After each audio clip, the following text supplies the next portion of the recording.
Good day, ladies and gentlemen! Welcome to another video na sasagot sa inyo mga G-Loan katanungan.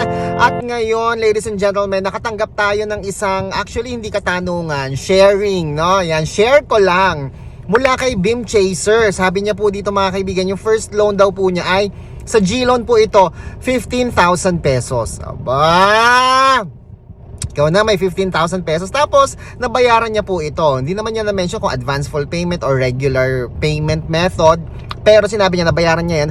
At nung na-full payment na niya, nung nabayaran na, na-close na yung account, na-offeran siya ng panibago. Ito po yung 10,000 pesos, bumaba. So, medyo disappointed siya somehow.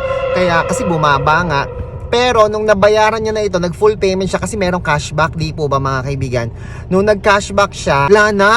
Waiting pa rin po siya hanggang ngayon mga kaibigan.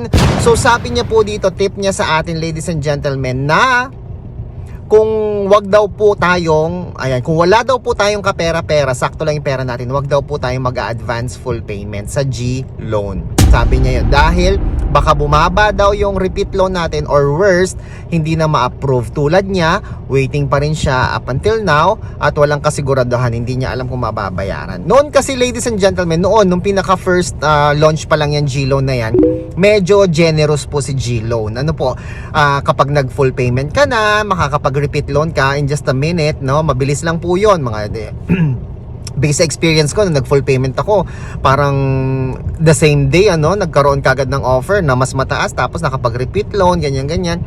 Tapos nung mga sumunod na mapapanood nyo sa mga vlog ko, mabilis lang, di ba? Nung mga sumunod na, nag-full payment ka, naghihintay na ng 3 days para malaman mo, 3 to 4 days para malaman mo kung ikaw ay eligible ulit sa another loan. At hindi mo pa alam kung yung another loan na yun mas mataas o ano ba, di ba? Tapos hanggang sa, ang dami na natin na-encounter ng mga problema ng mga kababayan natin nag-full payment, hindi man advance full payment to, yung regular payment lang, marami sa kanila hindi na po nakakapag-repeat loan, di ba mga kaibigan? So malungkot nga yun naman, lalo na kung wala kayong pera at yun lang inaasahan ninyo ladies and gentlemen. So ngayon, ang sinasabi dito sa atin ng G-Loan na wag daw po nating aasahan yan dahil tuwing tayo daw po ay nagkakaroon ng application ladies and gentlemen, ito po ay itinuturing ni G-Loan, ni Fuse Lending Inc. na another evaluation, re-application, either ito may evaluation na naman. Ito ay new application or re-application.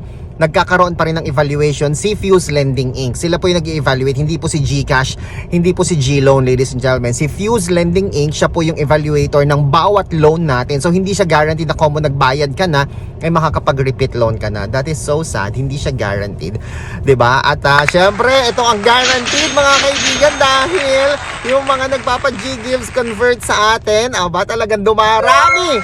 At patuloy na nagtitiwala po sa atin ladies and gentlemen. Although itong si provider natin minsan nagkakaroon siya ng lapses sa kanyang system, okay lang yun mga kaibigan.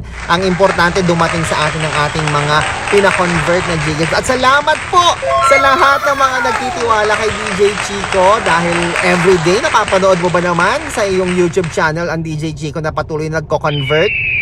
Ang dami nagpi-PM sa atin, nagpa-private message, pati dyan sa ating Facebook page na DJ Chico Arellano, ang dami rin nagme-message sa atin dyan, ha? At yun, tuloy-tuloy pa rin po tayo sa ating G-Gives trade at conversion. Ayan, kaya mag-comment lang po kayo kung nais ninyo ipa-convert ang inyong natitirang G-Gives dyan, diba? At sa mga nagtatanong, legit ka ba?